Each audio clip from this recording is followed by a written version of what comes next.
It's news time. Information is power. Be current. The news headline. A sad day in 2021, the Nigerian military would not forget in a hurry. The news in full. On the evening, May 21st, 2021, a military Beechcraft aircraft that was conveying the then Chief of Army Staff, Lieutenant General Ibrahim Atahiru, alongside 10 other officials, crashed near the Kaduna International Airport. Unfortunately, all occupants of the military jet at the crash site. Sadly, the late Çråsh was merely 4 months in office after his appointment in January. It was harrowing watching the tears and wailing of the widows and young children as they were laid to rest at the military cemetery in Abuja. The absence of top government officials during the funeral ceremony of the fallen soldiers drew a lot of severe criticism from Nigerians, who accused the government of being insensitive to the plight of the bereaved. Despite conspiracy theorists trying to turn logic on its head over the unfortunate death of Atahiru, the fact still remains that such tragedy happened to the nation at a time the military was gaining inroad in their battle against insurgency. On September 15, the Accident Investigation Bureau (AIB) submitted its report on the crash to the federal government with 27 findings and 8 recommendations. However, up to now, the report is yet to be made public, and therefore, the incident had actually raised a whole lot of pathetic reactions as at the moment then Ibrahim Atahiru showed a whole lot of zeal and effort to help end terrorism in the country, and especially banditry. Showed a whole lot of effort to ensure that the military actually gains power and it gets empowered both in equipment and resources to bring a full stop to the disturbing security situation of the country. The organization noted that IPOB, like other groups, is entitled to its views. Uwanize said it has been lobbying other regions to support the Southeast Geopolitical Zone to produce the next president. It agreed with the Arewa Consultative Forum (ACF) on the need to lobby other regions, and the chairman of the ACF, Chief Audu Ogbe, on Thursday said that the Southeast must get the support of other regions to enable the zone to produce the next president. Responding, Uwanize's spokesman, Alex Ogbonaya, told the nation that the idea of going around and lobbying other regions for support for the president from the Southeast region is good. There is nothing wrong with it. Chief Ogbe also knows that the President General of Uwanize Indigbo, which is Professor George Obiozo, has spoken to him about the need for the president to come from the Southeast Geopolitical Zone. We have also met the people of the South-South and people of the Southwest, so we are moving about. Ogbonaya called on Nigerians to support someone from the Southeast for president in 2023, saying that they want to use the opportunity to remind the ACF that in 1959 the Igbo through Dr. Nnamdi Azikiwe supported the North.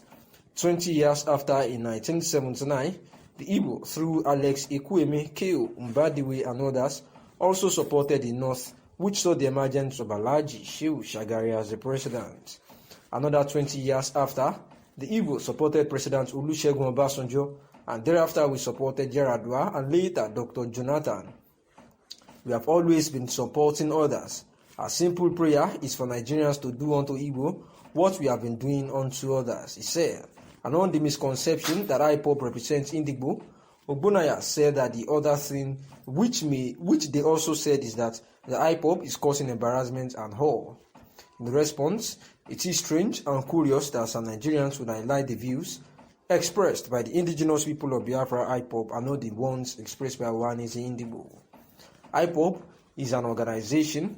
We have many organizations in Igbo land, saying that Nigerians should rather take the views of Uwanize as representing the entire Igbo people, and says the nation captured the response through the ACF chief Audu Ogbe and also that of the spokesperson to the Uwanize Indigbo via the chairman, who happens to make it clear that the IPOB does not represent the Southeast Uwanize Indigbo. Justice Peter Inyako on November 10, 2021, Mazi Nnamdi Kanu was extradited from Kenya back to Nigeria, of which there has been a case where the lawyers have said that this was an unlawful means of bringing him back to Nigeria after it was reported that he jumped bail in 2017,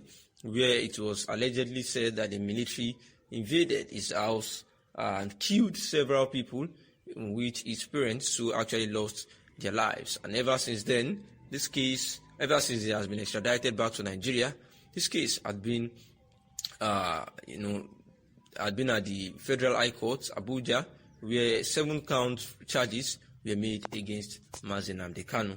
And here is the Vice President saying that for peace to reign, it is necessary for these self-determination agitators to stop doing things that would separate Nigeria, because our unity can never be divided based on instinct.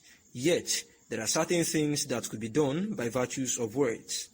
It is a known fact that inspirations toward actions could be triggered via words.